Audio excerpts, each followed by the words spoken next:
بسم الله الرحمن الرحيم إن الحمد لله نحمده ونستعينه ونستغفره من شرور أنفسنا ومن سيئات أعمالنا من يهد الله فلا مضل له ومن يضلل فلا هادي له وأشهد أن لا إله إلا الله وأشهد أن محمدا عبده ورسوله.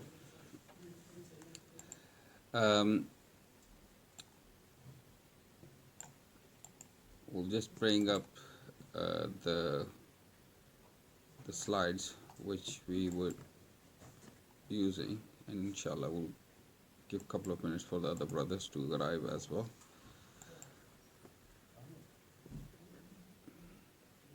Do you remember what we were discussing last time? Yes, the Prophet Muhammad had gone up to with his appointment with Allah subhanahu wa ta'ala. Yeah.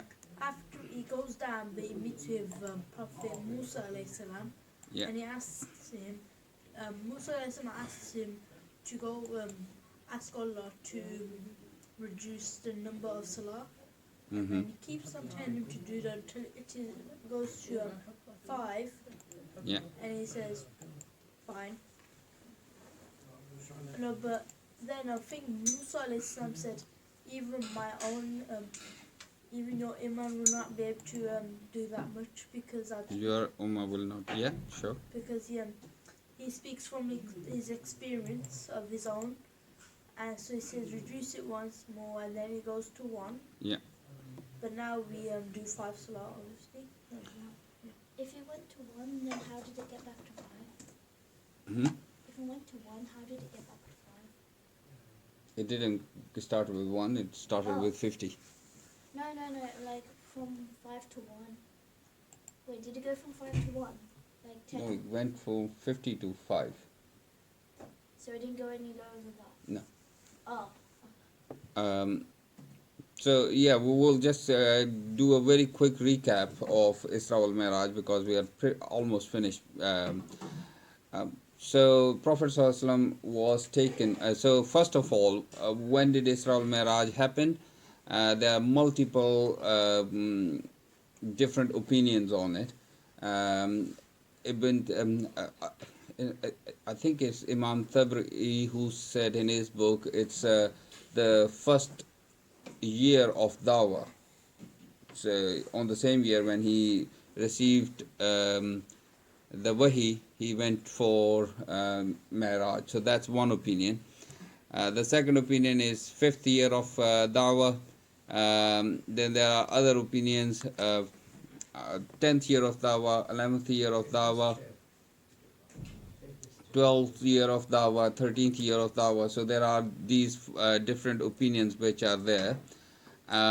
In terms of month, again, as you can imagine, we haven't really got 1 year, let alone a month, and then let alone a date. So there are many opinions. So Rajab, Shaban, Ramadan, Shawwal, they are all mentioned in different opinions. Just to add, the Arabs at that time weren't good at writing, so they never wrote these things down. So that's why there's always this confusion, because they never wrote things down. Yeah. And up to now, things like, when certain things happen, like even now you'd find some Arab communities still not recording it. Yeah.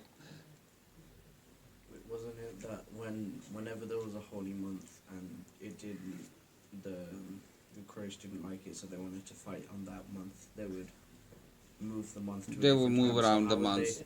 How would they keep track of their... They didn't. They didn't. They were all jumbled up, and that's why Prophet ﷺ said on when he went for Hajj that this year, by chance, because Allah's qadr was that the months are back to in the alignment as they were initially started.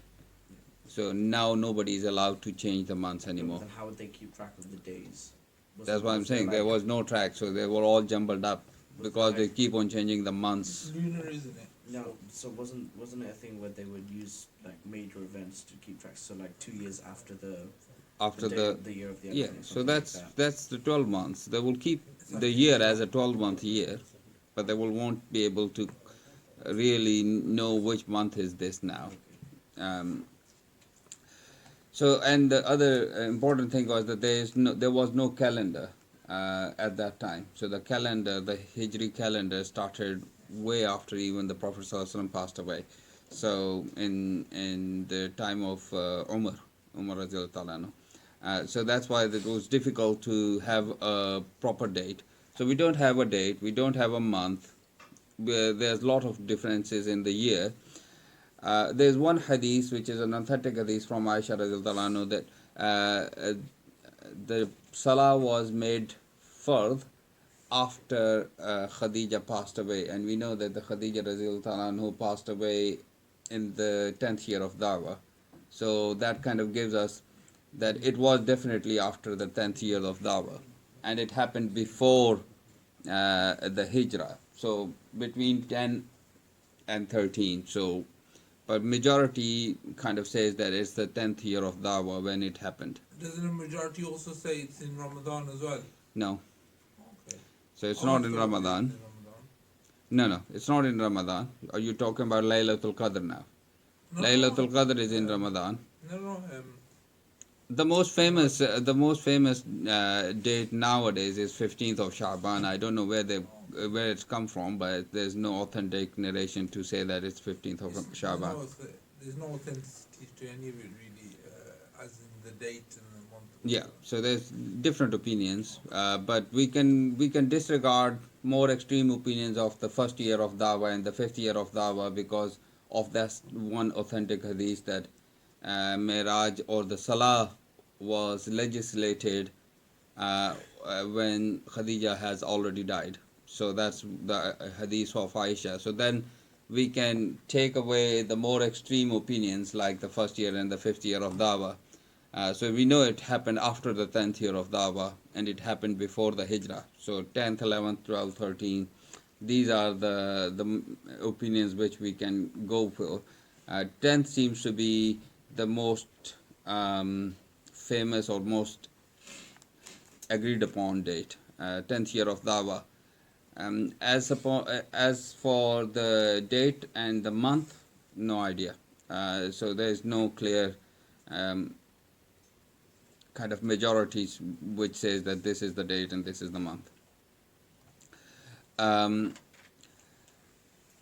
So what happened? Prophet ﷺ was taken from Mecca to Jerusalem on Buraq. He had a shaq al-sadr, and then on his way he saw different prophets praying. In fact, Prophet Musa he saw standing in his grave and praying. Then he met a lot of other prophets in Baitul Maqdis, from where he prayed with all the prophets and he led them. Then he was taken from Jerusalem up to the heavens. He went to different levels, so first heaven, second heaven, third heaven, fourth, fifth, sixth and seventh, and every time there was a dialogue between the gatekeepers of the heaven, and then he went up and saw Sidratul Muntaha. He saw Jibreel in his original form. Then he went up to meet Allah himself, and there's nothing much mentioned about that particular meeting in any of the authentic narrations. After that, he went on to see different things in the heavens. He went to see the Jannah. He went to see the hellfire. He went into Jahannam, not into Jahannam, but he went to see Jahannam, and a lot of punishments were shown to him. And then he came down, took his buraq, rode his buraq back. On his way, he met few caravans, but then he went back to Mecca. Thank you. And then he went to sleep. And when he woke up, he had to tell all the people in Mecca about his journey, and he was worried that they will ridicule him. But then The story of the three caravans. he told the story of the three caravan which checked up, and he also told them about the Baitul Maqdis, where exactly things were, because Allah brought the Baitul Maqdis and showed him and he described everything about the Baitul Maqdis and the Jerusalem. And that's where we kind of ended. There were a couple of things where we stopped. Was a couple of theological points there. Did Prophet ﷺ see Allah or not? Ibn Abbas, there's one hadith from Ibn Abbas which says that he did see Allah. But then there's another narration, there's another hadith which is again from Ibn Abbas, which mentioned that he saw Allah but with his heart. So he saw Allah with his heart. Ru'yat bil qalb. So that's a different kind of seeing. So that's a metaphysical seeing he's describing. So that's one thing. And there's no other narration from the Sahaba which mentioned that he has seen Allah. In fact, there is a long hadith where one of the students of Ibn Abbas asked the question from Hazrat Aisha radhiyallahu anha, and she answered that my hair are standing on the end. How dare you say that? Didn't you read in the Quran that nobody can encompass Allah, no eyes can encompass Allah? And then he said, okay, then what about in the Quran where it's mentioned Kaaba Qawsain, that there's two bow lengths, so he was 2 bow lengths away from him.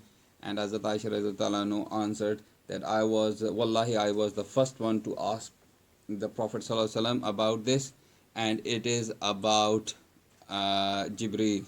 So this Kaaba Qawsain is about the Jibreel. So that was the answer of Hazrat Aisha radhiyallahu anha. And she there's a ayah in Surah Najm which mentions that he was 2 bows length, and he saw the major signs of Allah, and those major signs were Sidratul Muntaha, Jibreel in his original form, and so these are the major signs. The tree. Yeah, Sidratul Muntaha, the low tree. Yeah. And Kaaba Qawsain is not about Allah, it's about Jibreel alayhi salam. So saying that, I mean, we know that there's a dispute, or there's a not argument. There's a debate from the time of the Sahaba, and from the later on from the scholars. So there's no one opinion on it, that did a Prophet ﷺ saw Allah or not. So there's still no one opinion. So people haven't really made one option. After reading about it, I personally am in that camp which thinks that he hasn't seen Allah. But then people who say that he has seen Allah, they have got evidences, and they have got big names, big scholars to back them up as well. Seeing Allah him Wa'alam. metaphysically, not by eye. No, they think that he saw him with eyes. Okay. So there are 2 groups. One think that Prophet ﷺ saw him with his eyes, and they base on Ibn Abbas, the narration of Ibn Abbas, where he says that he saw Allah. Yeah. But then in another narration, Ibn Abbas radhiyallahu anhu said that he saw with his qalb. Okay. Seeing So- numbers. So both. So because Ibn Abbas has got 2 narrations, one says he saw with the qalb, so we can't really take his only one hadith and discard the other hadith.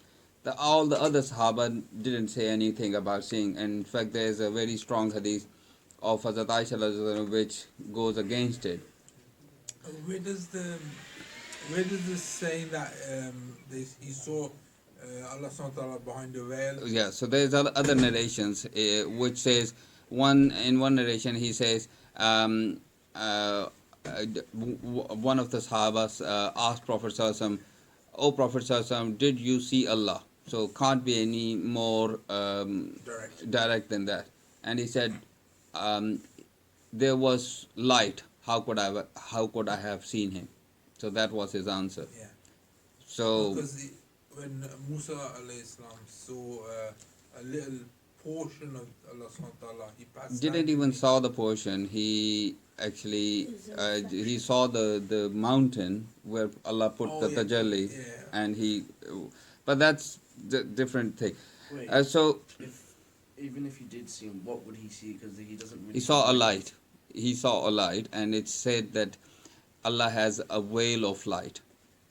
No, but what would he have seen if he did see? Because he doesn't really have a form, does he? He's not like a Light. That's what I'm face. saying. What Prophet ﷺ said, I have seen light. So he saw a light. He also said, "Ra'aytuhu bifu'adi." I saw Allah with my heart. So that's So the Ibn a lot Abbas. of, Yeah. like what you're saying, a lot of say about it, but obviously. Allahu alam. At the end of the day, we don't know exactly what happened. He probably did see it, but if he tells us what he looks like, that he spoiled the whole thing, we all look forward to seeing him in Jinnah. Yeah, I mean, who, as I said, means there is no ijma on it. There is no one opinion on it, but there's lots of different opinion by different scholars. So the second thing is that was Isra al Mai'raj a dream or was it an actual physical journey? And the answer to that is that no, it was not a dream. There are some groups which kind of try to take away all the miracles because they feel embarrassed that how would we scientifically prove or describe the miracle. So they have to, everything should be scientifically proven. So they kind of take away all the miracles. But that's not the case. So we believe, and majorities Muslims, they believe that Isra wal Mai'raj was a physical journey. So it was body and soul, not just the soul, or it was not a dream. Because the evidence first is many, but one of them is that in Surah Al-Isra, Allah start Subhanallazi asra bi abdihi bi bakkati laylam. So it is, I mean, Allah is praising Himself, that praiseworthy is the is the entity who has taken His servant from the Makkah to Jerusalem and back to Makkah in one night. And that's because, so what's the praiseworthy if in the dream? You can go in the dream anywhere, so you can be anywhere in the dream, so that's nothing special. So because he was taken with the body and the soul, that's why it is special thing, that's why it's a miracle. But did you not say in Dr. Garland's quantum physics time travel is possible, something that we... But still, it's a physical travel. Even if we explain it with quantum physics now or not, still, I mean, to be honest, we should not even try. He's talking about time travel. Yeah. To go to the future. The future, yeah. I mean, the thing is that my understanding is that we shouldn't even try and explain the miracles with physics, because that's what miracles are. They are actually defying the laws of physics. So the natural laws of physics doesn't apply to miracle. That's why they are miracle. But If you know the splitting of the moon, I heard somewhere that scientists actually saw like a line on Yeah. the moon. yeah, but it was a miracle. So there was no physical phenomena which we can describe. Oh, this happened. That's why it split and is back again. So if we can explain it physically with the laws of the physics, then what's special about it? Yeah. Isn't it true, like, I'm not sure if it's the same traveling, but like, when, when the Prophet ﷺ, when he traveled to, like, and he came back home, isn't it true that his bed was still warm? Yeah, I mean, it says that his bed was still warm, so it means that That was in Medina, and Aisha was married to the Prophet. Mm. In Mecca, Aisha wasn't married to Prophet Muhammad. So, so this is the just a recap of the whole Isra wal Mai'raj. The other question was that was it a physical journey? Yes, it was a physical journey. The other evidence is that on his way he saw the caravans, he drank water, he felt thirsty. In your dream, you don't feel thirsty, so you don't go and to drink, because he felt thirsty and he drank some water from it. So it all shows that it was a physical journey. The benefits of Isra wal Mai'raj, first thing is that it's been mentioned in the Quran. The whole surah has been revealed for it, and it's been mentioned in the mutawatir ahadith. So anyone who denies this has basically rejected Quran and authentic Sunnah. Uh, and I will stop at that, because I was told the other day that even then we should not go beyond that, and don't say people kafir or not kafir, but basically I will leave that for the scholars to decide what they want to call these people. But if somebody denies this, they have basically rejected Quran and they have rejected authentic Sunnah.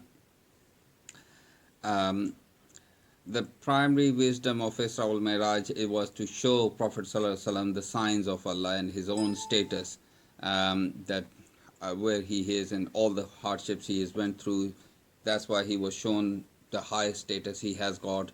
Nobody has gone beyond where he has gone. So when he went to see Allah, he went beyond any other creation has gone before that. And then again, the entire miracle was a personal gift for him.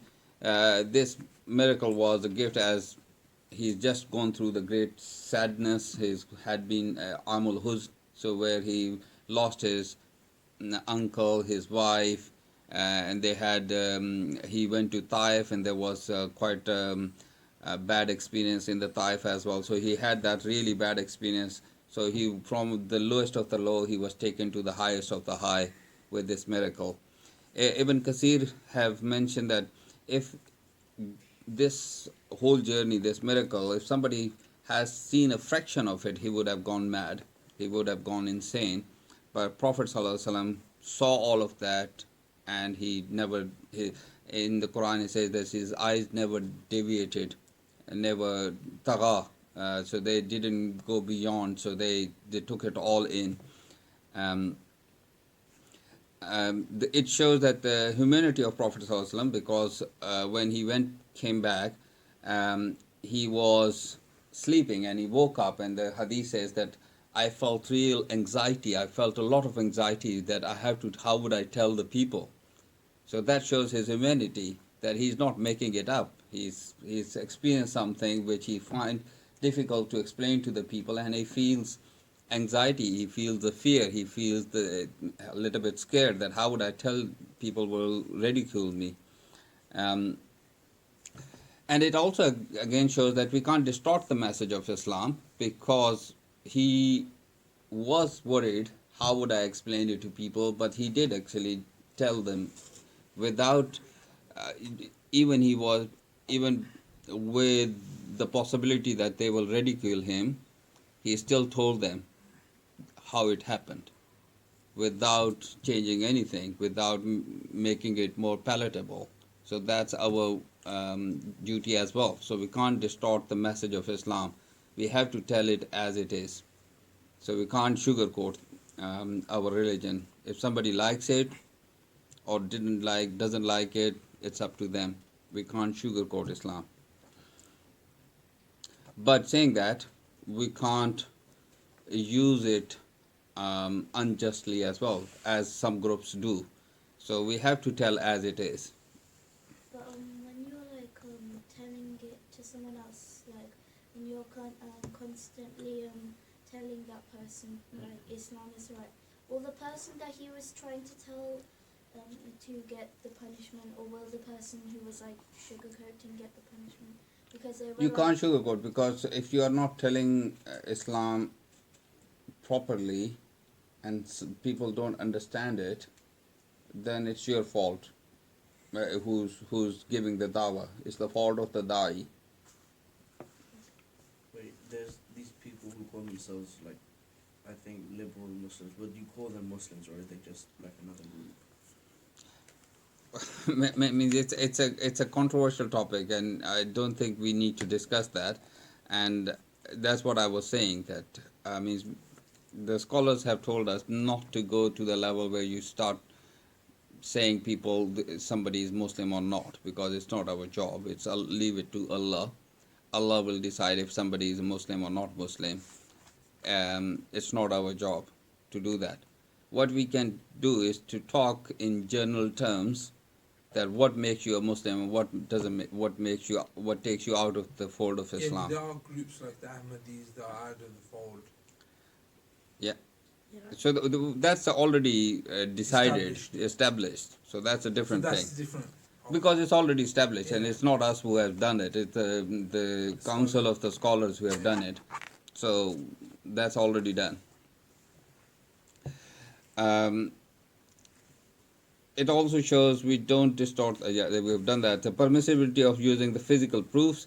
So, I mean, if somebody says Quran is Quran true or not, it's a book of Allah or not, and you use scientific proof to prove the Quran that it is a true book, it's absolutely fine, because Prophet ﷺ, when he got worried and he has to give proof to the people, he used the caravans, and the Baitul Maqdis was brought in front of him, and he saw the Baitul Maqdis and told them exactly how Baitul Maqdis looked like, or how the Jerusalem looked like. So using the physical proof is absolutely fine. The linkage between the progeny of Ismail and Ishaq started from the Makkah, which is the progeny of Ismail, went to Jerusalem, which is the progeny of Ishaq, and then back to Makkah. So it kind of gives us the linkage between the progeny of Ismail and Ishaq, which are both the sons of Ibrahim alayhi salam.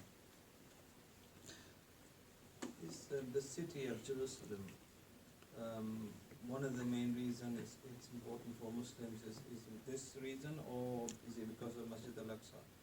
Of Masjid al-Aqsa, and also because we believe in all the prophets which have come before Prophet sallallahu alaihi wasallam.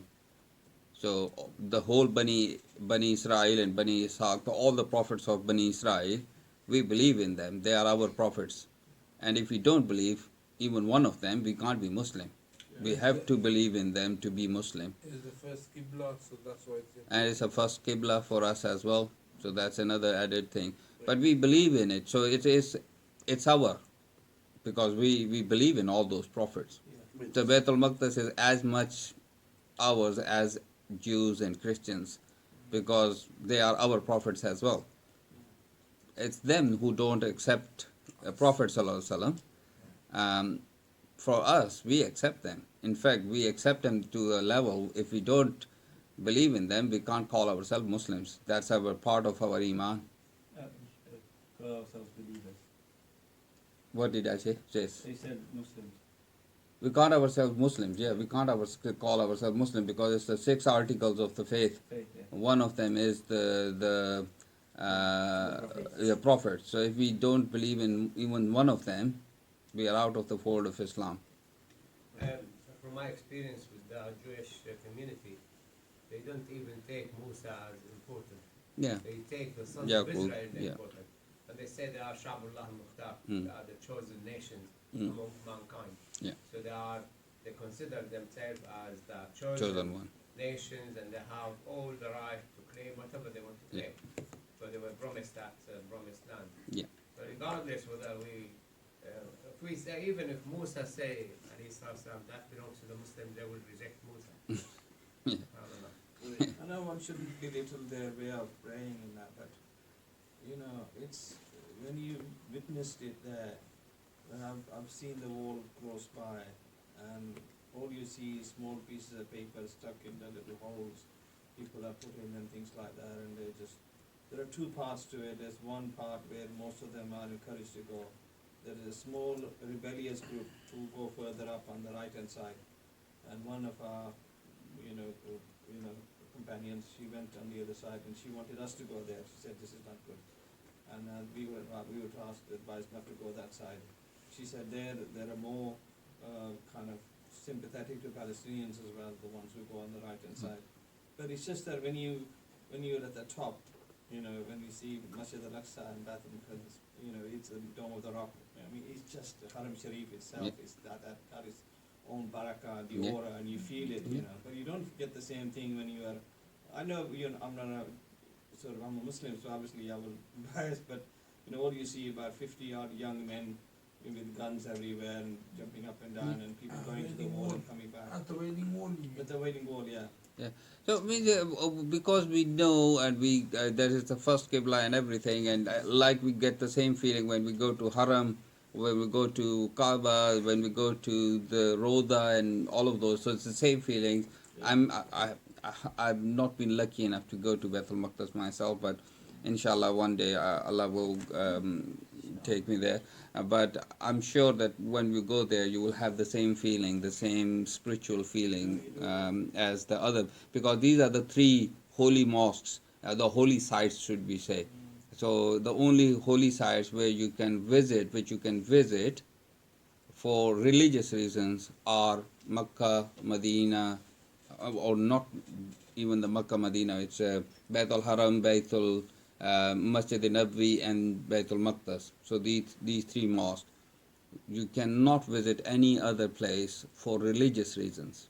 So you're not allowed to, because of the hadith where Allah's Prophet ﷺ said that the only three places which you can go to visit religiously for are So these you- three. So you can't go on, you know, when you go on your Umrah and you go to like different places Yeah. of. So not for religious reasons. We go there to see for historic reasons. So that the I think Prophet. It's a bit of both, really. The way We when shouldn't. A lot of people do it. Let's put No, it. I know let's what you mean. Yeah. Let's but- put it that way. We shouldn't, because there is no extra reward promised by Allah going to Ghar Hira. If you're going to Like, see Ghar go- Hira, like you will going not to get the- any extra reward. Like going to the cave and they read Dor Nafil there, and that's Yeah. a religious So the reason nafil then- which you will read, Yeah. you will get the reward for that, but though, Okay. not because you are in Ghar Hira, just because you are reading nafil. Oh, alright, I'm with you. So you wouldn't get the. There is no extra reward. No extra reward. No extra reward in Ghar Hira. If you go to Ghar Hira and insult somebody there, Yeah. probably you will get some bad points, some negative They points. fight there. Yeah. It's So bad. so you will probably get some negative points rather than getting any Yeah, positive no, points. It's definitely negative there. So I've seen it so firsthand. yeah, so the people go there and they're all pushing and pulling and they're Yeah. fighting and The oh, I women- need to go there. Women and men together. Wait, so you're not allowed to fight there, but what if you fight? You're not allowed to fight anywhere. Yeah, but so what if you fight in like the places that he said you're? There is no place you should be fighting. You should not be fighting. But will you get like extra punishment if you No, you If you should fight not get. there. You won't get extra punishment either. You will get the same punishment as you will for fighting. If you go and you hurt somebody, their feeling or physically hurt them, obviously Allah is not going to like that, and you will be reprimanded for that, and you'll have to do tawbah. You have to do istighfar. The only thing I would add is it strengthens your beliefs. It does. So that's the reason why you should go, for historic reason, that yes, your Prophet ﷺ used to come here, and like we're reading Seerah, Yeah. so that's the same thing. So you are going and you're physically experiencing No, I the mean more Seerah. like- what I meant was more like reading Dor Nafil in Masjid Aisha. Oh, I'm again, not saying Masjid. It's not a ritual. It's not part of the rituals of. It's not. Yeah, it's not part of the But Umrah. if you're going there Yeah. to learn, where the Prophet, the Prophet. the Yeah. No, the some people struggles and include so on. Yeah. Yeah. No, but some people include it as part of their. No, it should not. There's a word for it, man. Ziyarah.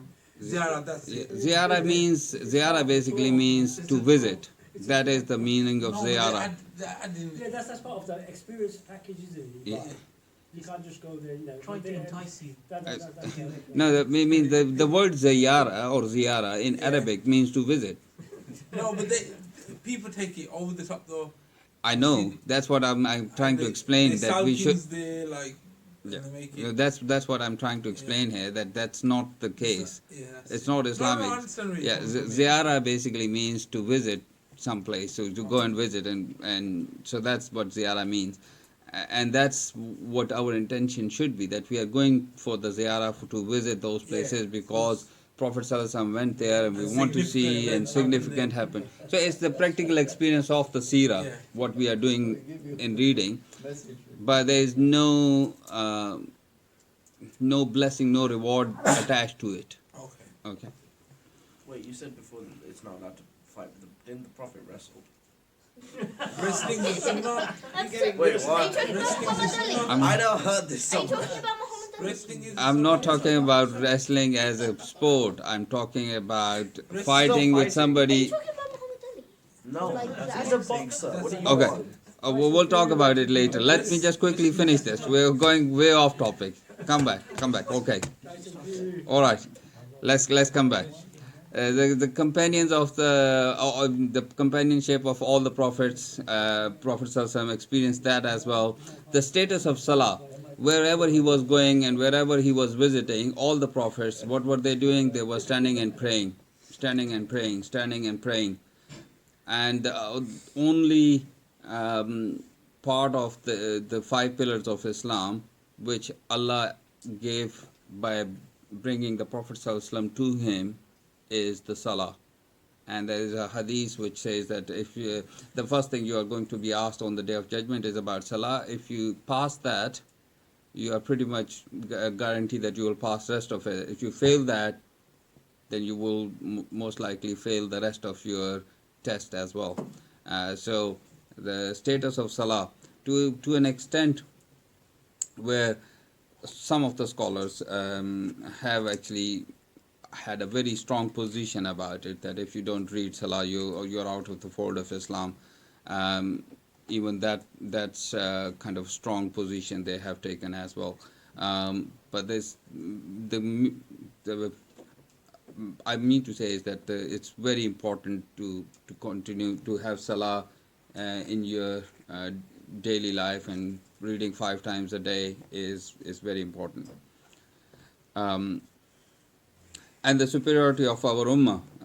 Prophet ﷺ, there's a hadith which he said that how would you like if I tell you that my ummah would be 1/3 of all the human race, all the humankind, 1/3 of all the humans would be my ummah. So Sahaba said, yeah, we would, that would be great. We would really love that. And then he said, what if I tell you that it will be half of all the humankind? And they said, yeah, well, Allahu Akbar, yes, that is brilliant, that's even better. And he said that I'm hoping that my ummah will be 2/3 of all the humankind. So hopefully the Muslims, the ummah of Prophet ﷺ will be, or the people of Jannah actually, that's what I meant to say. The people of Jannah, 2/3 of them will be from the ummah of Prophet ﷺ, What would the other third be? from the rest of the prophets. So all the prophets, they had followers, and some of them were like the righteous followers, and they will go to Jannah as well. So there are people who were in the right path. They were Muslims. They were Muslim of their times.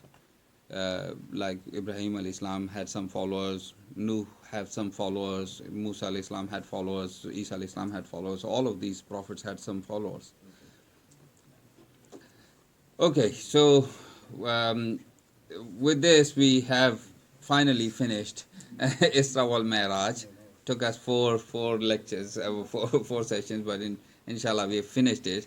Any questions before we move on? Because I can see there's a little bit of time left. We will probably do a little bit more. Anyone has any questions What's the view of the Christians and the Jews on this? on Isra wal Mai'raj? Yeah. They don't believe in our Prophet, let alone the Isra wal I Mai'raj. thought they may have written something on it or whatever in their theological. No, they don't even believe in Prophet sallallahu alaihi wasallam, because if they believe in Prophet, then they have to accept him as their Prophet as well. So they don't even believe in him being a prophet, let alone the miracles of Prophet sallallahu alaihi wasallam. And are there any groups that you know of who don't within Islam who don't believe in it?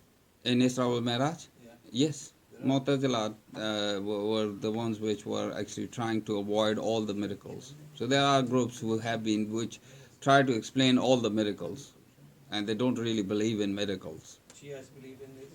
Shias do, I believe, yeah. Don't Yeah. the Jehovah's Witnesses believe in the Prophet Muhammad? I'm not sure. I I'm sure don't they know. do.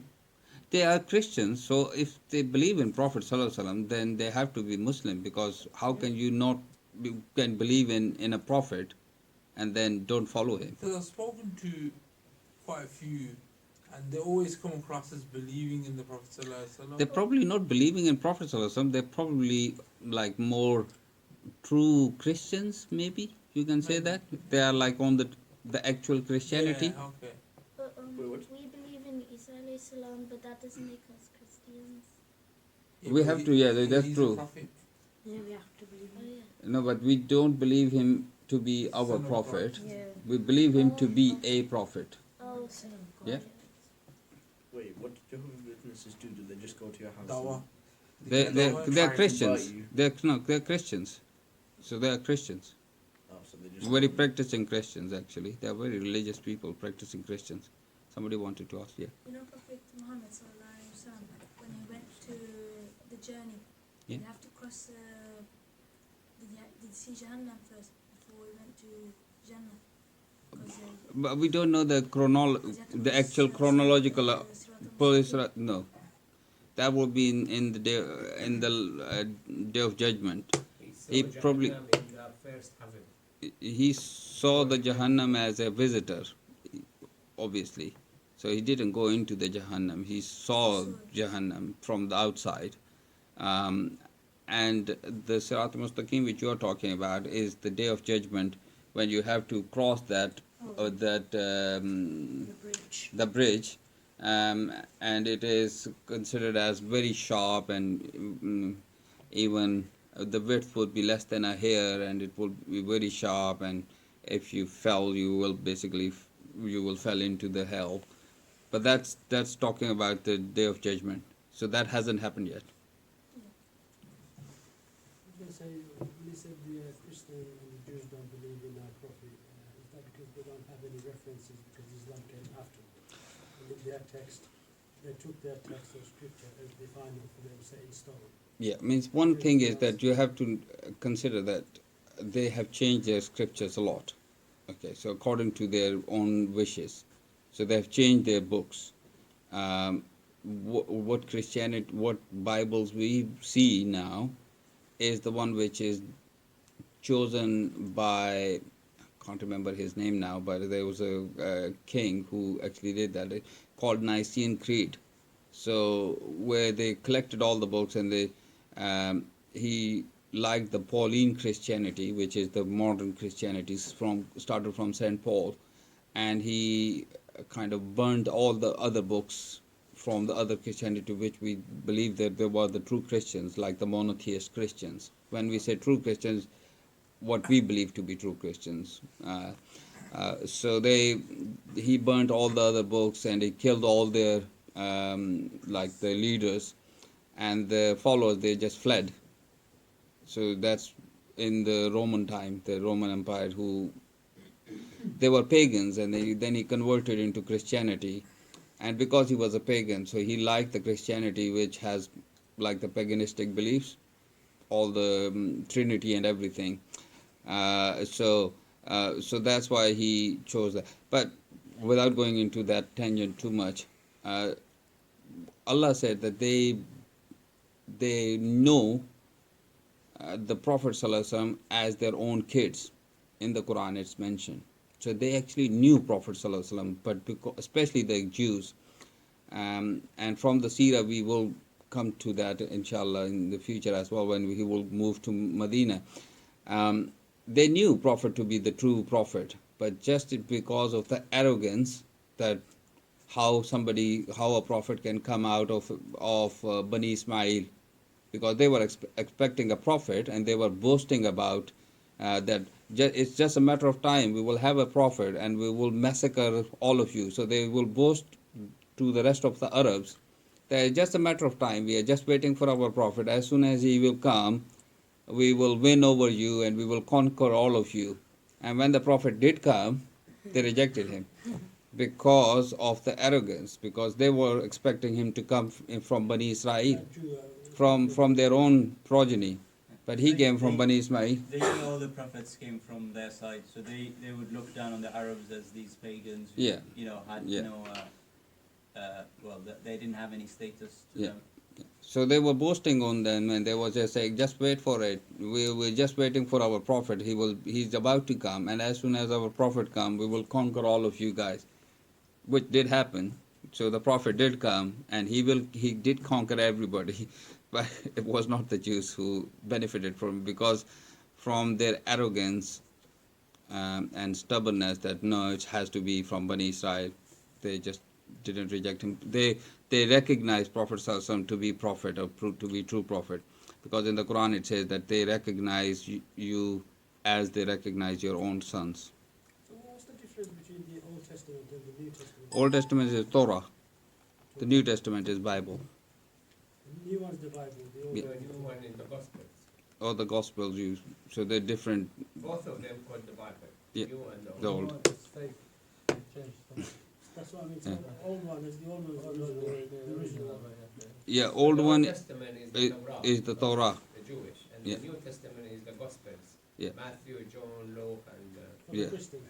Yeah. other Christians. And just, I mean, the gospel in Greek, the word gospel means the glad tiding. So in the Quran it says, there's a hadith that I'm the bushra of my brother Isa. So ana bushra akhi Isa, something like that. Can't remember the whole thing. So there's a narration, and that's so some of our scholars says that that's what actually Isa meant by Bushra. He meant Prophet Sallallahu Alaihi Wasallam, and they have taken it to be gospel. They have taken it to make it gospel.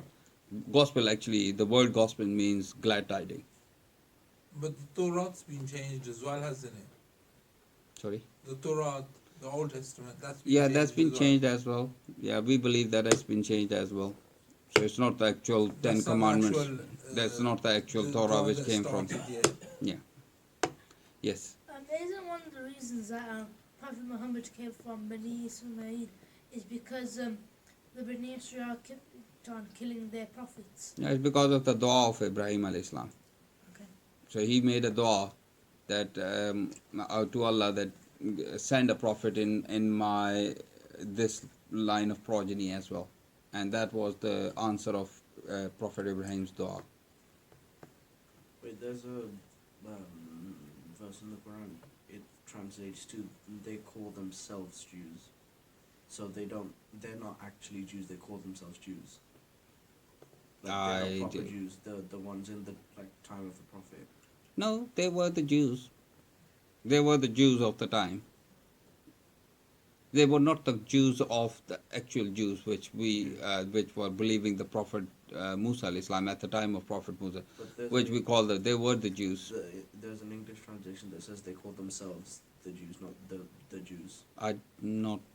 I'm not sure about that, what that means, but to be honest, I have to look it up for you, but I'm not aware of it.